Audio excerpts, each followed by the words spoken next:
Never seen such a war. Johnny Reb don't get you, the Indians will. We'll get this California gold through. General Grant will have our scalps anyway.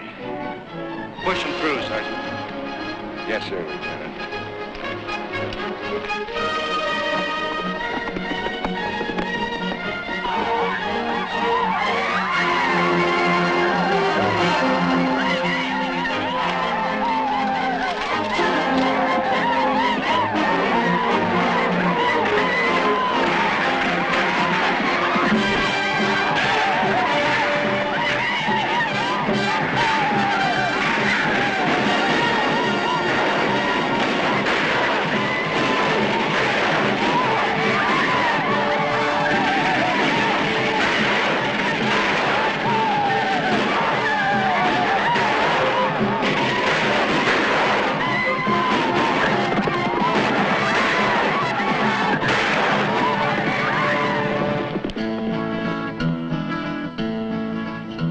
I sing as I wander along on the lonely road.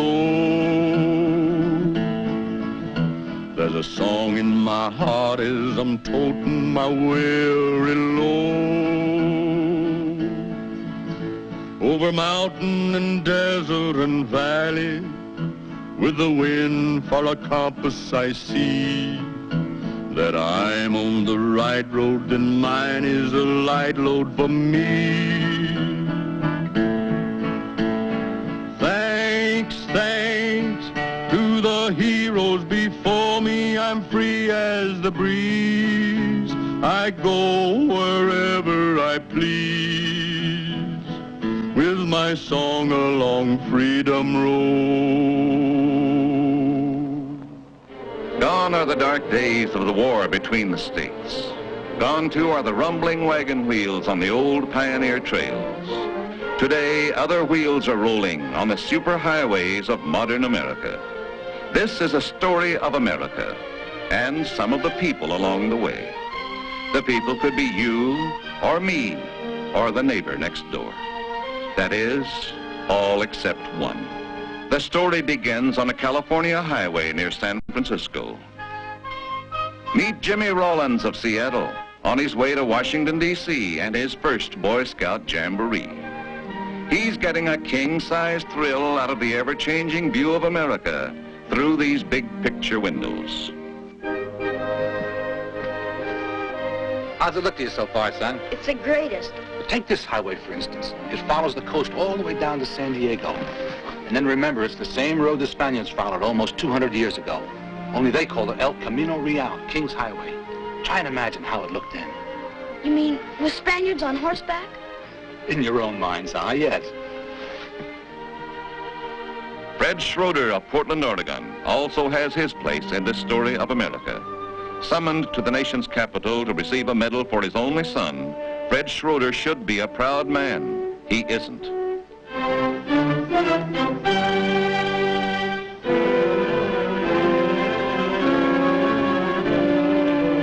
Oh, boy, look at that.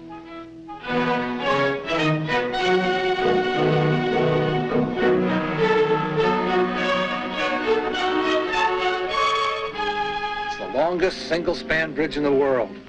Gee whiz.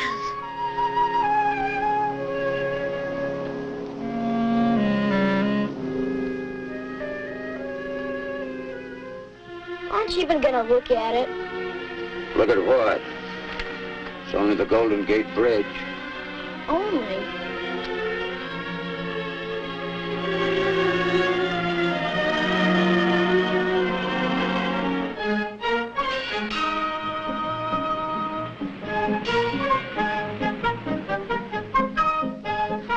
Sure doesn't look like the Old West. Well, maybe not here and now, but they tell me you should have seen it 100 years ago. San Francisco was the Old West then. You see that street sign up ahead? Sutter Street. Behind that sign, I see Sutter's Mill, in the valley of the Sacramento. The year is 1848.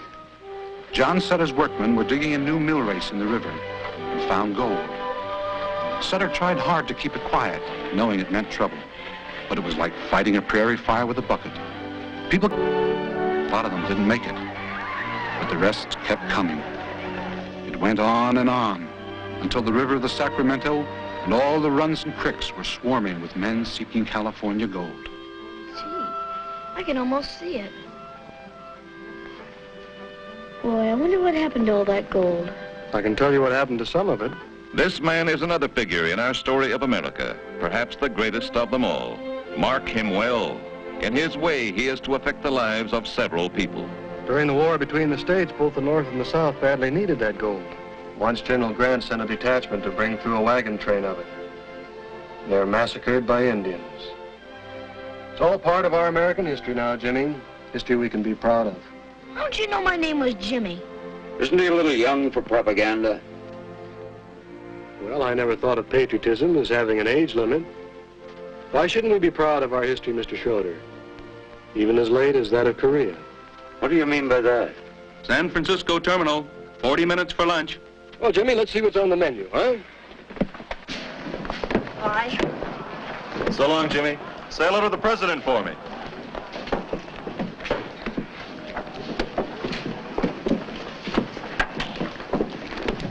Where did I pick him up? Once for Sacramento, Chicago, Lee, now boarding in Gate 7. All aboard. Thank you. That's your number? 14? No, young fellow, that's my safety record. Like you earn a badge in scouting. That means I've driven for 14 years and never even dented a fender. You must be pretty good. Oh, there are plenty longer records than that. The men who drive for Greyhound are proud they've made it the safest transportation in the land. Who's the proprietor around here? Where to, please? Philadelphia. Thank you. Hi there, General. Hey, aren't you Bill Roberts of the Philadelphia Eagles? Could be. Excuse me. Oh. He's a professional football player. Thank you. Thank you. Fumble. Oh, I'm sorry. That's all right. Wrong way Roberts does it again. Thank you.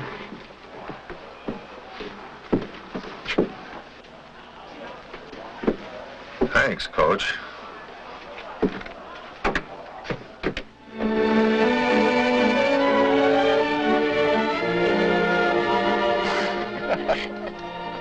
Anyway, I don't have to be in Philly for a week to sign the contract, so I thought I'd see the country. I hear it's quite a country. It is. You live in New York? I work there. I've been home on vacation in San Francisco. Me too. What do you know? A couple of natives and we got to go out of town to meet. Funny, isn't it? Say, look, it's only a hop from Philadelphia to New York. How about seeing the big town together? Why, I'll be pretty busy. Oh, I see. Guess I was offside, huh? Mind if we have a little talk? What about? You have a problem, and so have I. I thought we might be able to help each other find the answers. I know the answer to mine. Are you sure you didn't look in the back of the wrong book? Hey, Bill, look at this. Excuse me, I'm published. Look, there's another one. Route of the Pony Express. It's all right here in my book. Riders of the Pony Express. That's right, Sacramento was the western end of it, you know. And St. Joe, Missouri was the eastern end.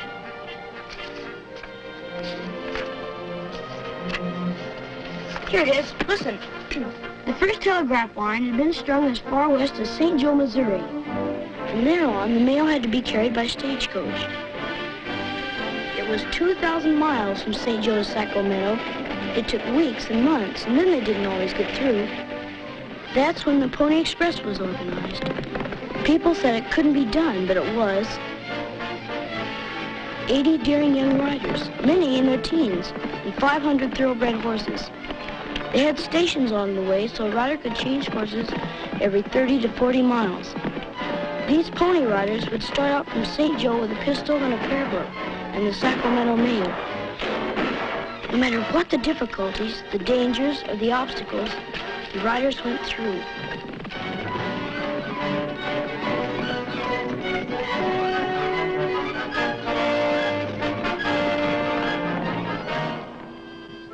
that's terrific. You know, you can almost see those ponies. I wish I would have been living then.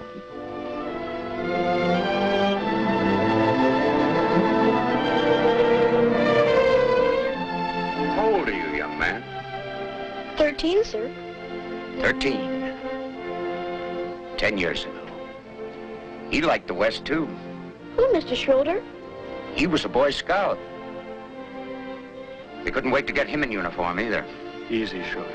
Let's look at this guy. Don't you like this country, mister? No, Bill. If you want to fight for it, they'll give you a uniform, too. I put mine away after Korea. Any more questions? I think it's time for some answers, Bill. Mr. Schroeder's only son was killed in Korea. We just found out how. The boy's been awarded the Congressional Medal of Honor. Mr. Schroeder's on his way to Washington to accept it. I'm sorry, sir. I didn't know. I didn't know anybody. Congressional Medal of Honor. Gosh, that's the highest there is. Is it?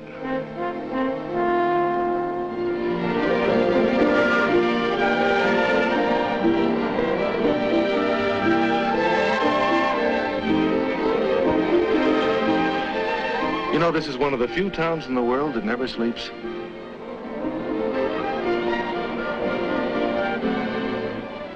They all come here to gamble. Or because they have gambled and lost.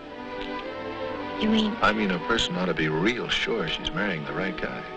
Waldo's a fine man, and he has good prospects, too. Waldo?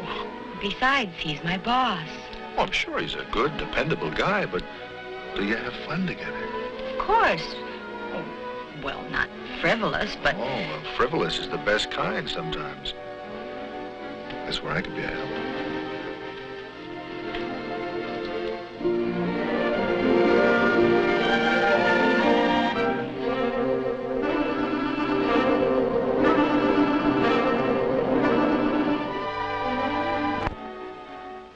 Where's the rest of your troop, son? They lost, too? No, sir. They went on ahead. My dog was sick, and I couldn't leave till he got better. Oh, good for you, son. I like a feller I could depend on, even if I was a dog. Say, aren't you Tex Ritter, the movie cowboy? That's my brand. I saw you get on at Laramie. Have been on personal appearances, Denver and places. I wish I could hear you in person. Well, could you? Well, now, maybe I could. Just one short one. Did you ever hear the legend of the Alamo? I don't know.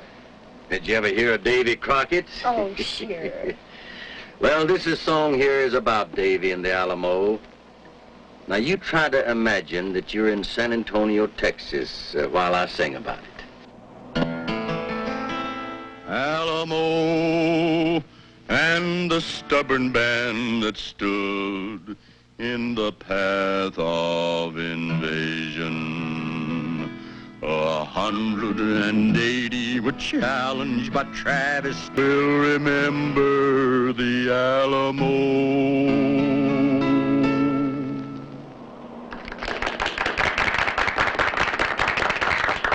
Even our songs glorify senseless sacrifice. What good did it do those few men to fight on when they knew they'd all be killed anyway? If I'd known the answer to that for sure, I wouldn't be here. I don't understand you. You will. Before this trip's over, I promise you. Honest, Mary. That's the way it is. Oh, Bill. Right when I thought I had my life all planned and ordered. Why did you have to come along? I'm awful glad I did. Aren't you? I don't know. Now, that's why I like this kind of travel. To me, every mile of America is a magnificent mile. Especially when you can see it close up like we're doing.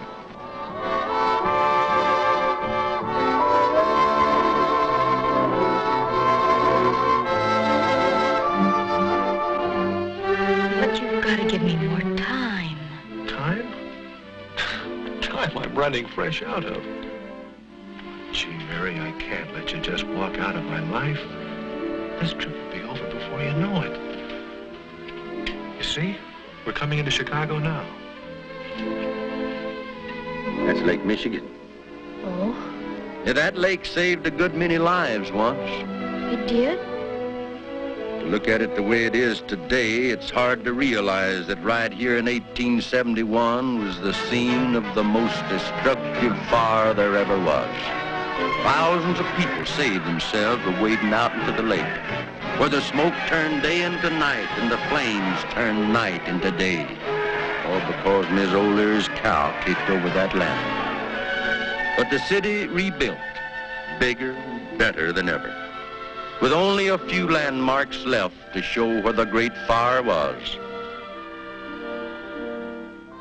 Well, I see we're pulling in. I'll be leaving you in Chicago. You can get off and look around if you want to. You'll have a little time here. Well, then goodbye, Mr. Ritter. Just wait till the troop hears I rode this far with you. Pleasure's all mine, Jimmy. Be a good scout.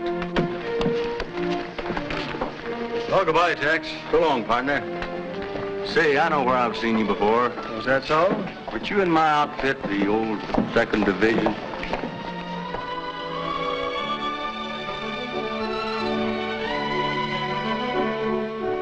Well, we'll have lunch in Cleveland. Cleveland already? Why is it time flies so when you're happy and drags so when you're unhappy? Ought to be the other way around. Hurry up when you're unhappy and slow down when you're happy so you can enjoy it. You're a funny girl. I mean, funny peculiar or funny ha-ha? I mean funny, wonderful. Hey, Bill.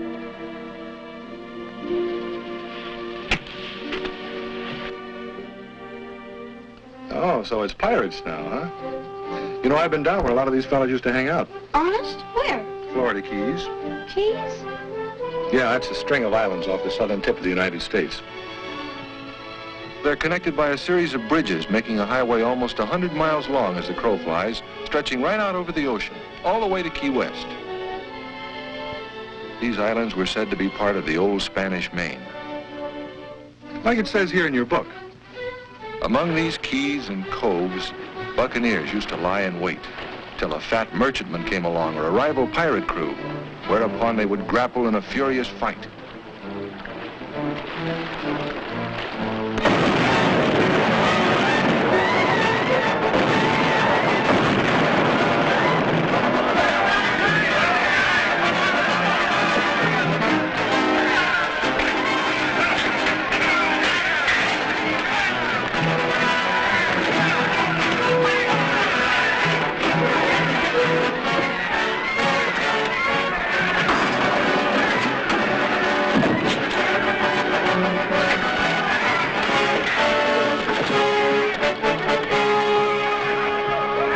There's a lot of buried treasure down there. Could be.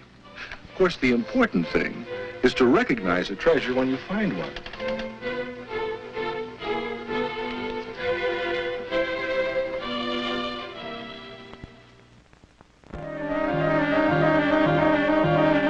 We certainly made good time on the Pennsylvania Turnpike. You getting in a hurry now that your trip's almost over? Oh, no. I mean, I'm really enjoying seeing the country. Well, remember one thing. In this country, a woman has a right to change her mind.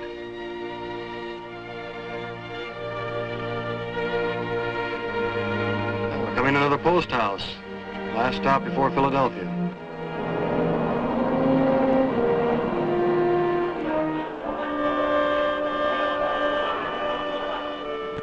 Well, if we'd have been here 180 years ago, we might still have eaten Philadelphia scrapple and cherry pie. I doubt if we'd have been drinking iced coffee. No. There wouldn't have been this many people, I bet. No, you're right. Although the roads were all pretty well traveled in 1776, bringing delegates to the Continental Congress. They came from all corners of the 13 colonies, by stage, by colonial coach, and by horseback. Men who were on their way to keep their date with history. And naturally, there were delegates from Boston to report firsthand on Massachusetts' answer to the stamp tax. A secret organization of patriots. We'd call them underground today. The Sons of Liberty staged the famous Boston Tea Party. Disguised as Indians, they threw 3 shiploads of heavily taxed tea into the harbor. The delegates were gathering in a building that still stands in Philadelphia. Their meetings were stormy and exciting. Some of the colonists felt they weren't being so badly treated by standards of the old country.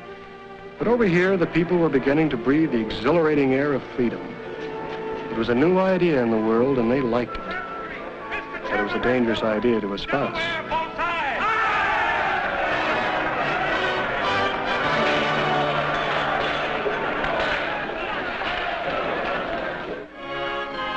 The signing of the Declaration of Independence, making all men free and equal.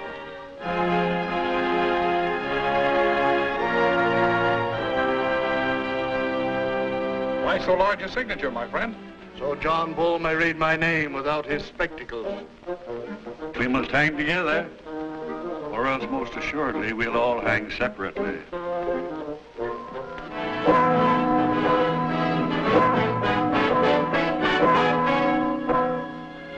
You can see that same Liberty Bell in Philadelphia today.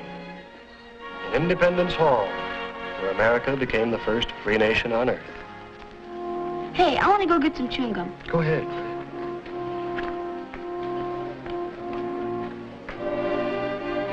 We better get back to the bus. I imagine your son was a lot like that. A lot.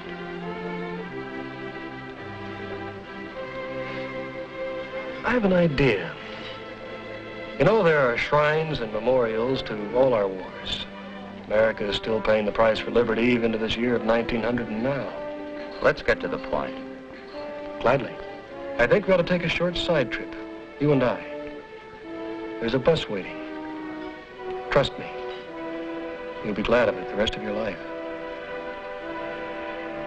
All right.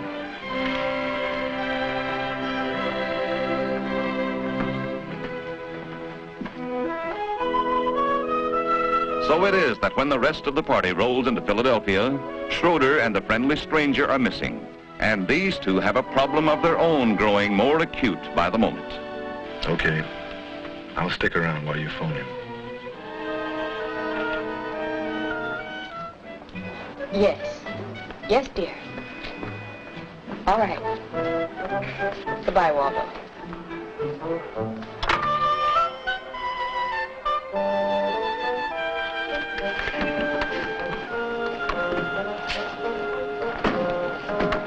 Mary? Did you tell him about us? I couldn't. Not just like that. Maybe that'll help you make up your mind. Thanks. It does. You and your football manners.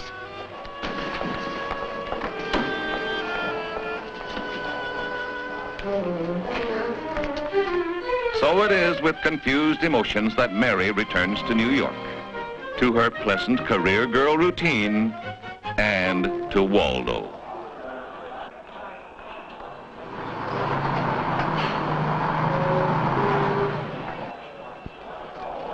Mary! Hello, Waldo.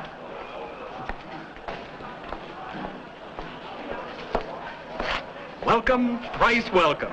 We better get out of here. I have something in this box for you. I'll take your luggage. Excuse us, please. I trust you feel completely rejuvenated. There are a great many things at the office that require attention. What's the matter? Waldo, I've got to tell you something. Yes, my dear.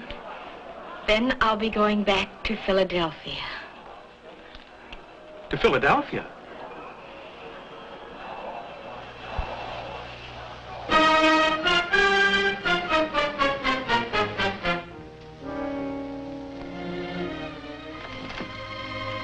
You did say 3 o'clock, didn't you? He better be here at 3, and he better sign that contract. He will. We'll need the money.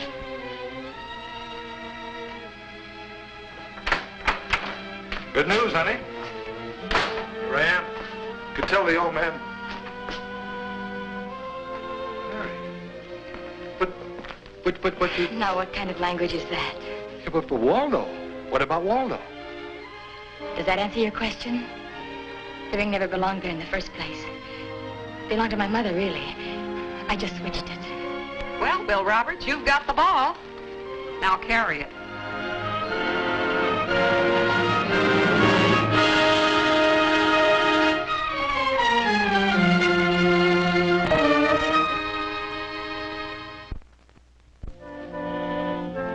This is the mysterious destination to which the stranger has lured Fred Schroeder. What connection is there between this bit of Pennsylvania countryside and far-off Korea? I still don't know why you wanted me to come here. I wanted us both to come here, because there's a message here we both need. What message? Who are you, anyway? Come to think of it, I don't even know your name. Almost 100 years ago, when he came to Gettysburg, it was in this very town.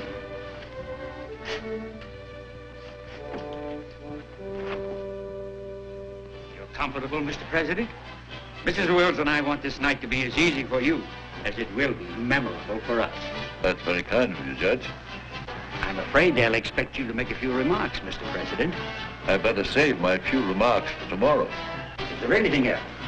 No, yes, there is something else. Would you request the band to play Dixie for me? Dixie? Mr. President. Dixie, sir? Somehow I think it would be a fitting thing at this time, in this place.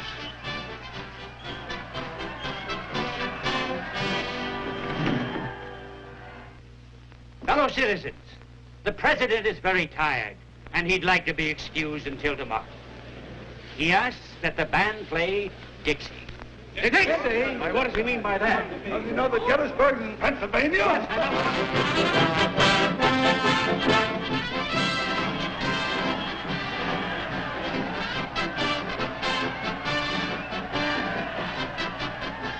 Why, they seem to like it. Why not? It's a mighty fine tune.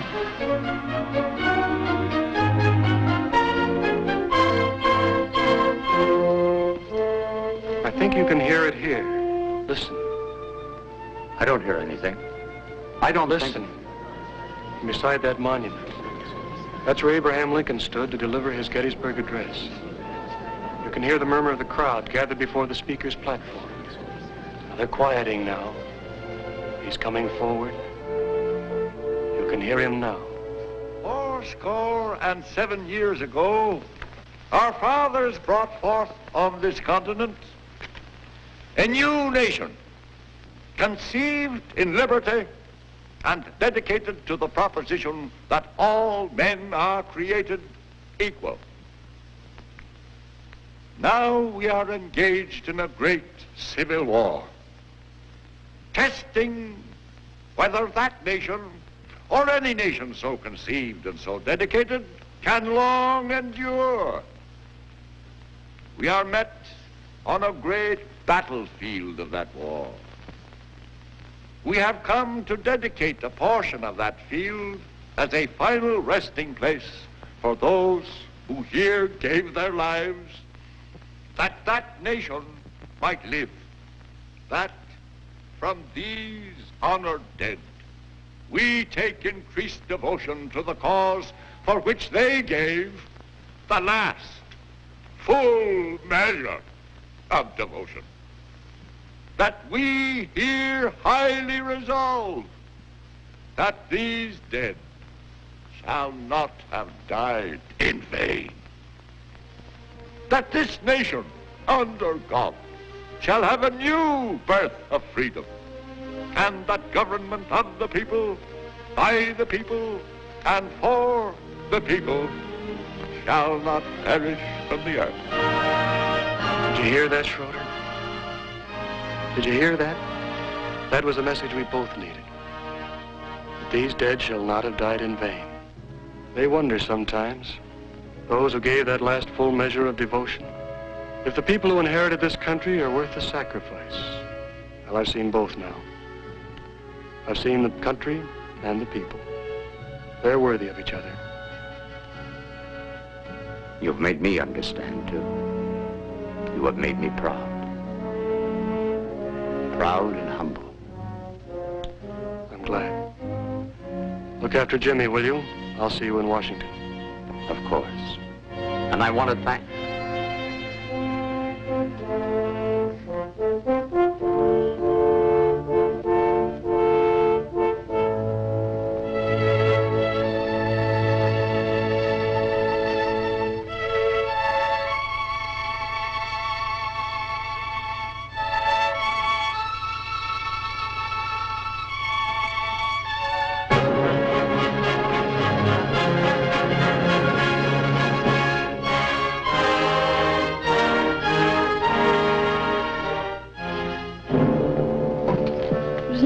come and get me. I wanted you here with me, Jimmy. That's the tomb of the unknown soldier. Is the guard always there? Always. And over there lie other heroes. The unknown of the war between the states and other wars. Is this where we're supposed to meet him? I thought we might. He said he'd see us again. Come to think of it, he didn't say we'd see him.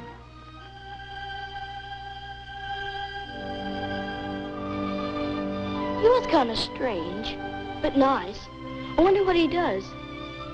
I don't know, Jimmy. But whatever it is, I have a feeling his job is done. And to think we never even knew his name.